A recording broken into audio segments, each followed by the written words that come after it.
This is my remix project done on my literary analysis paper. So the story Cannibalism in the Car begins with a man who is on his way home and he takes a train.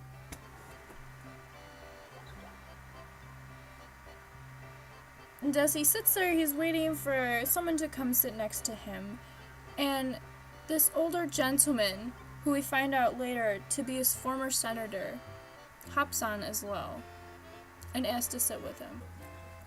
The two men begin to make polite and small conversation with each other and begin to get to know each other. The senator then goes on to say to his seat buddy that he's going to tell him the story and to keep quiet. He begins by saying that there were 24 men in a train car with him at one point when he was on his way home from a nearby senator duty. The men get stuck into a horrible snowstorm and are left without food for 7 whole days. On the 7th day, they begin to complain of hunger, and one of the men suggests that they eat each other.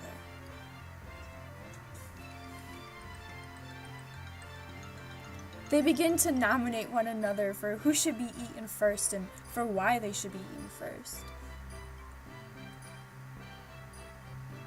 They have it down to a few men and begin to cast their votes. They form a government-like structure with a chairman committee and a few advisors to pick these men, and a man named Mr. Harris wins the election. Mr. Harris is terrified for he is about to be eaten, and they prepare for the delicious meal. And then they eat him.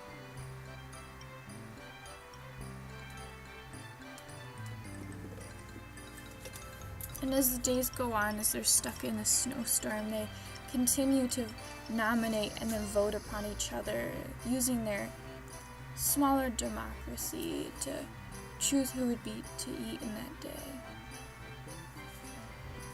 Eventually there are only 4 left, and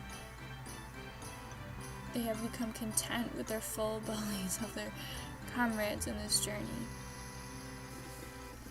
And after a few days, the 4 men are eventually saved.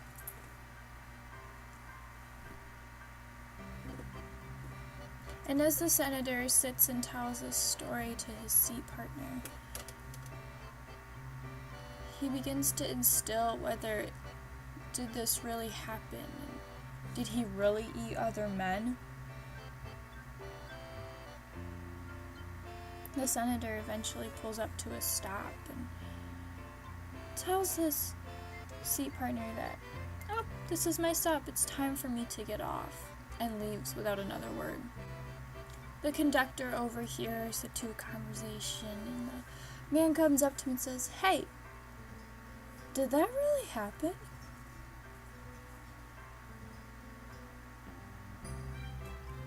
The conductor just smiles and laughs and says, "Nope, he's just crazy." Satire is one of Mark Twain's favorite things to use in his stories. Satire is the use of humor, irony, exaggeration, or ridicule to expose and criticize people's stupidity or vices, particularly in the context of politics and other topical issues. Samuel Clemens uses satire and cannibalism in the cars to make fun of the government in a much sneakier way.